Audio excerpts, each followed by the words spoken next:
School کا آخری period تھا۔ کلاس روم میں صرف میڈم صبا اور ان کا سب سے ذہین طالب علم ارسلان موجود تھا۔ میڈم صبا ایک 28 سالہ خوبصورت ٹیچر تھیں، لمبے سیاہ بال، گوری رنگت اور ایسی باڈی جو کسی کو بھی بے چین کر دے۔ آج انہوں نے سرخ رنگ کی ٹائٹ شرٹ اور بلیک سکرٹ پہنی ہوئی تھی جو ان کے جسم کے خد و خال کو خوبصورت انداز میں اجاگر کر رہی تھی۔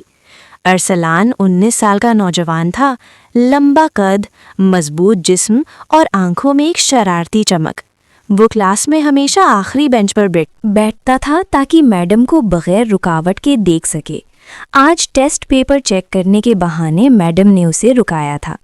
ارسلان، تمہارا پیپر بہت اچھا ہے لیکن کچھ جگہوں پر غلطیاں ہیں، آؤ میں تمہیں سمجھا دوں، میڈم صبا نے مسکراتے ہوئے کہا اور ارسلان کو اپنی ٹیبل کے قریب بلایا۔ ارسلان اٹھا اور میڈم کے پاس جا کر کھڑا ہو گیا۔ میڈم کی خوشبو اس کے ناک میں گھس رہی تھی۔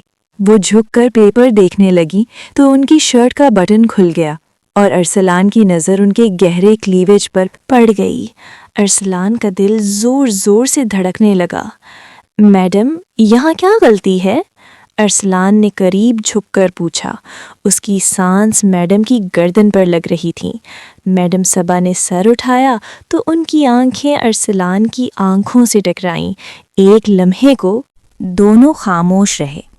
پھر میڈم نے آہستہ سے کہا، ارسلان، تم بہت ذہین ہو لیکن کچھ چیزیں کتابوں میں نہیں پڑھائی جاتی۔ ارسلان نے ہمت کر کے میڈم کا ہاتھ پکڑ لیا۔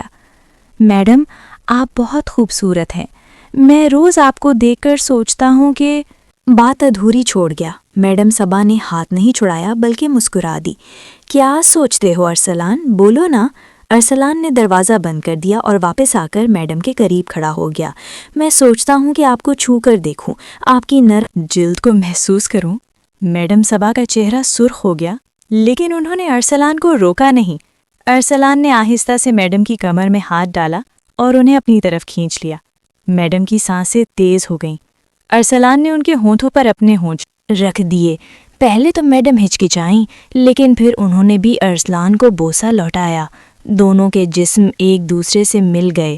ارسلان نے میڈم کی شرٹ کے بٹن کھولنے شروع کر دیے۔ میڈم کی برا نظر آئی، سفید رنگ کی جس پر سرخ گلاب پھول بنے ہوئے تھے۔ ارسلان نے میڈم کو ٹیبل پر بٹھا لیا اور ان کی گردن پر بوسے دینے لگا۔ میڈم کی آہیں نکلنے لگیں۔ ارسلان، یہاں نہیں، کوئی آ جائے گا، میڈم نے ہانپتے ہوئے کہا۔